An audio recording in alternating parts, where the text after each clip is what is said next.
I-PAC feedback ఇస్తుంది. ఒక ఉద్యోగి ఇచ్చే ఫీడ్బ్యాక్ ఎట్లుంటుంది? సార్ మీరు చేస్తున్న అద్భుతం సార్, ఈ చిన్న మార్పు చేస్తే బాగుంటుంది సార్. లాస్ట్ టైం మనం ఇదే డిబేట్ లో నేను మీకు ఒక వీడియో వినిపించా. తెలుగుదేశం పార్టీ సమీక్షలో ఒక ఇలాగే డిజిటల్ కార్పొరేషన్ ఒక లేడీ ఆ వింగ్ కి సంబంధించి బాబు గారు ఎదురుకుండా చెప్పింది మనకి ఇక్కడ లోపాలు ఉన్నాయి, ఇక్కడ కమిటీ లేవు, ఇవి సరి చేసుకోవాలని.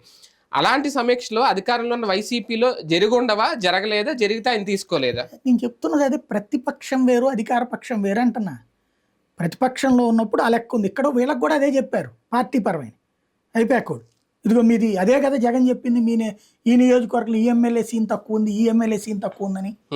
ఇప్పుడు వాళ్ళు ఒక ఫీడ్బ్యాక్ ఇచ్చారు, ఎనలైజ్ చేసేవాడి చేతిలో ఉంది. ఎనలైజ్ చేసేది జగన్, ఎనలైజ్ చేసేది సజ్జల రామకృష్ణారెడ్డి చేయడు, ఇంకోటి చేయరు కదా. అక్కడ ఎనలైజ్ చేసింది జగన్. ఎనలైజేషన్ లో తన రూట్ ఎట్లుంది, ప్రభుత్వం మీద వ్యతిరేకత ఉందండి అని ఐపాక్ వాళ్ళు చెప్పారు.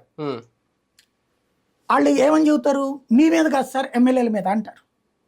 అంతేగాని వాళ్ళ మీద నీ మీదనే ఉంది వ్యతిరేకత అన్నారు అనుకో, తీసవతలు పెడతాడు వాళ్ళు. అందుకని ఏం చేస్తారు వాళ్ళు, ఎమ్మెల్యేల మీద వ్యతిరేకత ఉందండి. జగన్ ఏం చేశాడు, నేను కరెక్టే కదా. ఇప్పుడు ఈ కార్యకర్తలు మాట్లాడినట్టే, జగన్ మంచోడే వీళ్ళందరూ చెడ్డోళ్ళు అన్నట్టే వాళ్ళు చెప్తారు. ఓ నేను మంచోడనే కదా, తను మార్చుకోడు కదా, మారమని కూడా వీళ్ళు చెప్పరు కదా. బేసిక్ గా వీళ్ళందరూ చెప్పేటటువంటిది ఏంటి, ఈ ఎమ్మెల్యేలు తేడా అన్నారు కాబట్టి ఎమ్మెల్యేలు మార్చిపడేసి అంతే. కొత్త